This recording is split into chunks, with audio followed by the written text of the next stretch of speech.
तो आज कैसा ज्ञान दे रहे हैं?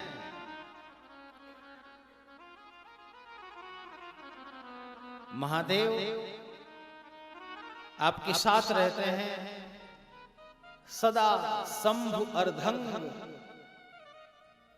आप तो महादेव के अर्धांग में विराजी हो, बहुत सन्निकट हो, बहुत पास हो, तब तो उनका कोई भी रहस्य आपसे छिपा नहीं होगा। पार्वती ने कहा निश्चित है नारद जी, इसमें संदेह कहां, कुछ नहीं छिपा। तो जब कुछ भी नहीं छिपा तो आपको ये भी पता होगा कि जो उनके गले पर मुंडों की माला पड़ी है उसके बारे में आपको बताया होगा। अब आप कहोगी कि नहीं नहीं इसके बारे में तो नहीं बताया। बोले हाँ नहीं बताया, पर आपको कैसे पता? बोले मुझे पता, बता ही नहीं सकते। पर अब आप सोच लो माता जी, आप कह रही हो कि बड़ा प्रेम करते हैं, बड़ा पास रहते हैं, साथ रहते हैं, तो जो अहर्निश कंठ में पड़ी रहती है उस माला के बारे में नहीं आपको बताया। अब आप समझ लो कि कितना प्रेम है आपका। मैं कुछ नहीं कहूंगा, मैं तो चलता हूं। नारायण नारायण कहते हुए नारद जी चले।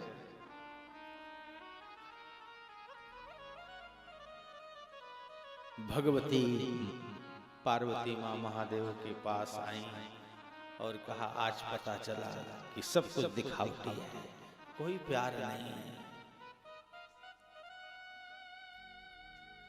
महादेव ने कहा देवी आज ऐसी उखड़ी उखड़ी बातें कर रही हो, क्या नारद जी आए थे क्या?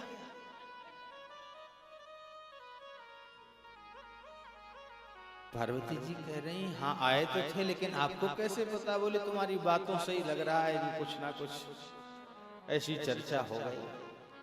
और तो छोड़ो, ये बताओ कि आपके कंठ में जो ये माला है ये किसकी है? महादेव ने कहा देवी अब पूछ ही रही हो कि पहले तुमने पूछा नहीं, तो बिना पूछे अकारण बताना भी अच्छी बात नहीं। अब पूछ लिया है तो सुनो, ये कोई और की नहीं है। मैं अहर्निश अपने गले पर धारण करता हूँ, हृदय से चिपका कर रखता हूँ। इसका मतलब ये है कि इस माला का संबंध किसी और से नहीं है, तुमसे ही है। मतलब ये तुम्हारे ही मुंडों की माला है। महादेव ने कहा अभी भी नहीं समझी। जितनी बार तुम्हारा देहोत्सर्ग हुआ है, तुम्हारे शरीर से प्राण छूटे हैं, मैंने तुम्हारे गले को पिरोकर कंठ को माला बनाकर पहनता आया। पार्वती जी ने कहा कि नारद जी कह रहे थे कि वो कपटी हैं, मैं उनकी बात पर भरोसा नहीं किया। अब बताओ इससे बड़ा कपटपन क्या होगा कि मैं इतनी बार मर गई और आप एक बार भी नहीं। महादेव जी कहते हैं एक बार क्या, मैं कभी नहीं, कभी भी मेरा नाश नहीं होता। क्यों? क्योंकि मैंने अमर कथा श्रवण